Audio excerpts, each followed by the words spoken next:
We are diving deep into a stack of sources that describe well, a pretty radical new vision for electric mobility. It's called the Silent Torrent Vehicle Platform. Yeah, and this isn't just a new car model we're talking about. The sources frame it as a total rethink of how a vehicle should move, and maybe more importantly, how it should feel. That's it. That's the mission today. We want to understand the engineering breakthroughs that define this platform. And really extract why the core experience is described in the sources as feeling less like driving, and far more like being, quote, carried forward by a smooth current. Exactly. The sensation is the entry point here. I mean, the sources keep talking about continuous ripple-free acceleration. And zero perceptible gear shifts because, well, there are none. Right. And near total acoustic silence. So we're starting with this idea of calm mobility, this feeling, and then working our way backward to the physics underneath it. It's fascinating because they've really elevated vehicle dynamics from just, performance metrics, speed, power, that kind of thing, Go what? to psychological ones. They're fundamentally engineering tranquility into the core behavior of the vehicle itself. Which brings us right to that first crucial concept. What do they even mean by psychologically calming inertial behavior? It sounds a bit like marketing jargon. It does, but it's apparently rooted in some real science. Hmm. It basically means that every force applied to the vehicle is delivered without any kind of shock. Okay.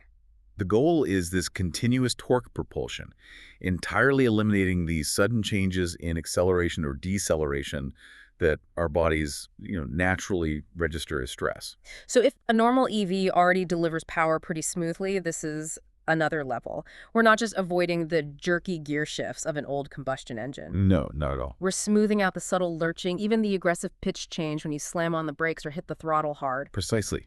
Think about all those minor forces that are constantly triggering your inner ear, your vestibular system. The thing that governs balance. Exactly. And these tiny shocks, from braking, from shifting, even from hitting small bumps, they force your brain to make constant micro-adjustments. And that contributes to fatigue and anxiety. So the silent torrent just stops those forces from ever reaching the cabin. That's the goal. I guess that's why people feel carsick, right? It's that inner ear just rebelling against all the conflicting signals. Yes, and the primary analogy the sources use is really powerful. They say it's like standing in a smooth, accelerating river. Huh. You feel the flow, the momentum, but there are no ripples, no sudden impacts. By minimizing that vestibular stress and reducing the subconscious cognitive load, this design is fundamentally targeting driving anxiety. Transforming, I guess, those miserable, long, stressful trips into something restorative. That's the idea. That's a huge shift. But none of this seamless flow is possible without a pretty revolutionary power source. Which brings us to the platform's foundation. This high energy density, ultra-safe, solid-state battery. This is where the physical breakthroughs really enable that emotional experience. The battery is the central nervous system and the skeleton of this entire platform. It's not an upgrade. It's an architectural shift. Okay, so let's start with the metrics. Give us the hard numbers. What makes this such a leap beyond current lithium-ion tech?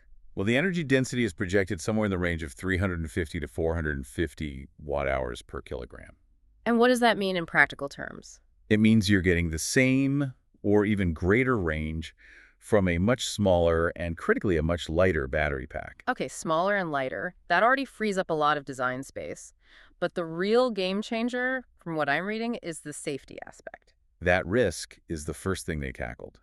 This design uses a non-flammable solid electrolyte, not the liquid or gel you find in conventional batteries. And that detail is critical because It virtually eliminates the fear of thermal runaway. for listeners who might not be familiar, what exactly is thermal runaway and why is eliminating it so important? It's basically a chain reaction. It's a rapid self-sustaining fire inside a battery cell, where one failing cell overheats and then starts a catastrophic cascading heat event in all the cells next to it. Right, the thing you see in the scary videos. Exactly. By using a solid, non-flammable material, you can't sustain that internal fire. And getting rid of that risk immediately removes the need for bulky, heavy safety enclosures, complex vent systems, and all that aggressive cooling. Ah, so the safety benefit feeds directly into a structural one? Correct. This is what they call structural battery integration. The battery pack isn't just sitting in the car. It actively serves as a chassis load member. It's part of the frame. It is part of the frame, providing stiffness and rigidity. It's elegant engineering. And then there's the performance, which is equally staggering. The sources talk about high C-rate discharge without thermal degradation. Meaning it can dump huge amounts of power very quickly without overheating.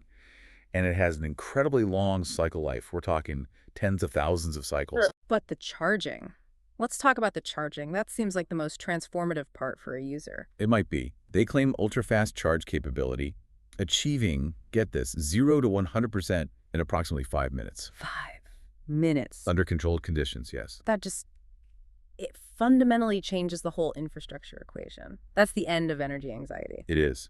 And then you add a remarkably wide thermal operating range, from minus 30 Celsius up to 100 Celsius. So no more massive, power-hungry cooling systems just to keep the battery in its happy place. Exactly. So this solid-state battery enables the whole architecture, provides silent, safe, steady power.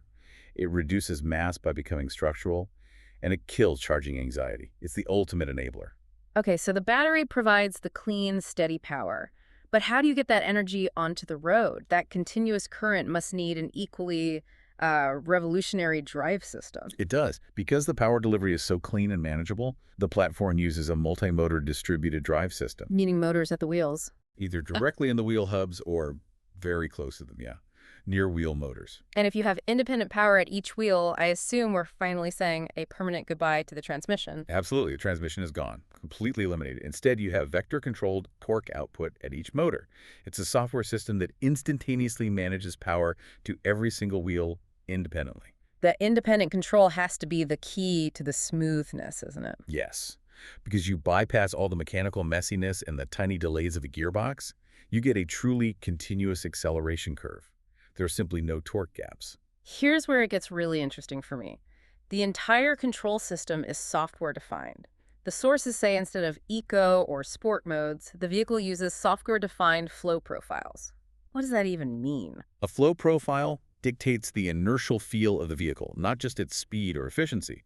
The software is optimizing for psychological input. So a city flow profile would do what? It might prioritize ultra-gentle, predictive inertial changes, making sure stop-and-go traffic feels like one seamless, slow shift in momentum. Even if the driver is, being a bit jerky on the pedals. Exactly.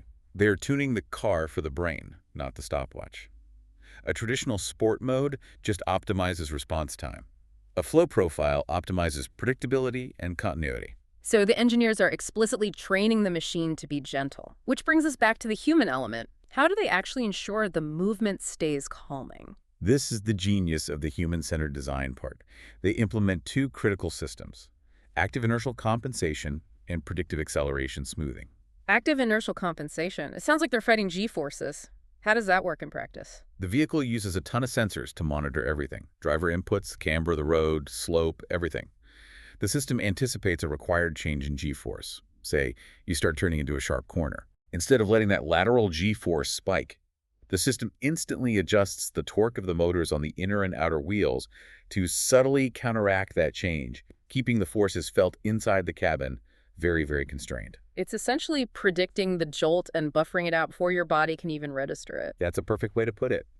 The goal is complete cabin isolation from sudden force changes. And the implication is that this constant, gentle motion doesn't just make the journey comfortable. It does something more. It subtly trains the nervous system toward a state of calm. They're basically treating the vehicle as psychologically therapeutic. So the drive isn't just less draining, it could actually be restorative. You arrive at your destination in a better mental state. And that stability is structurally baked in. The flat battery spine, the low center of gravity, they provide immense inherent stability. And the mechanical complexity is minimal. And because it's so simple mechanically but complex in its software, I assume the ride quality could actually get better over time. 100%. The vehicle is software first. It relies on over-the-air or OTA updates. As the system gathers more data, the flow profiles can be constantly refined, making the experience even smoother over the life of the vehicle. Okay, let's zoom out. Let's look at the big picture. If this Silent Torrent platform were to scale, what's the impact on our cities, on our infrastructure? There are two immediate, massive benefits. First, The noise reduction. We talk about silence inside the car, but outside, the near-silent movement eliminates not just engine noise, but the whirring and grinding of complex mechanical systems. And noise pollution is a huge public health issue in cities. Contributes to stress, sleep disruption. It's a huge deal. And second, that ultra-fast recharge capability completely changes charging logistics. 5-minute charging means it's perfect for high-throughput, instant recharge hubs. You eliminate the need for rows and rows of chargers where cars just sit for 30-40 minutes. Exactly. It's in and out, almost like a gas station today. Yeah. And because the platform is so stable and software first, it seems perfectly suited for automated traffic systems in the future. Perfectly. It can communicate and coordinate its smooth flow with the urban grid seamlessly, further reducing sudden stops and wasted energy. It simplifies the movement equation for everyone. This is clearly a massive evolution, but let's run a quick comparison to really nail down the differences. Internal combustion, conventional EVs, and the Silent Torrent. Okay, let's break it down. Start with noise. Internal combustion is loud, polluting, complex. Conventional EVs are much quieter, but still generate motor and road noise and need liquid cooling. The Silent Torrent aims for near-total acoustic silence and has minimal thermal needs. And thermal risk. This is a big one. IC vehicles have volatile fuel, high fire risk. Conventional EVs have a defined low risk of thermal runaway that needs heavy safety engineering. The Silent Torrent, with its non-flammable solid electrolyte, has virtually zero thermal runaway risk. What about mechanical complexity? That translates directly to reliability and cost of ownership. ICE vehicles are a maintenance nightmare. Thousands of moving parts. Conventional EVs are way better, but still have cooling loops, gearing. The Silent Torrent minimizes mechanical parts to an absolute extreme. No transmission. The maintenance burden is greatly reduced. And finally, the psychological experience, which is really the whole point here. The experience of driving an ICE or even a conventional EV can be fatiguing. There's vibration, noise, tiny torque gaps. The Silent Torrent is engineered specifically to eliminate those factors for a profoundly calming, low cognitive load experience. Let's wrap this up. I think the key takeaways for you, the listener, are pretty clear. This combination of solid-state structural batteries and continuous vector-controlled torque, it fundamentally redefines mobility. It really does. It transforms travel from a rush of kinetic energy to a smooth sense of being carried forward. We've seen that the technology exists to solve these fundamental problems of urban stress, energy, and safety all at once. Which shifts the whole paradigm. It does. The Silent Torrent doesn't try to make transportation faster. It makes motion feel right. And that leaves us with one provocative thought for you to consider. Since this vehicle subtly trains the nervous system toward calm and reduces cognitive load during the daily commute, maybe an hour or more every single day, what broader societal impact might that normalization of reduced background stress have on public health, on our sleep, on our attention spans? If we start training our brains for constant microcorrections, what do we start using that mental energy for instead?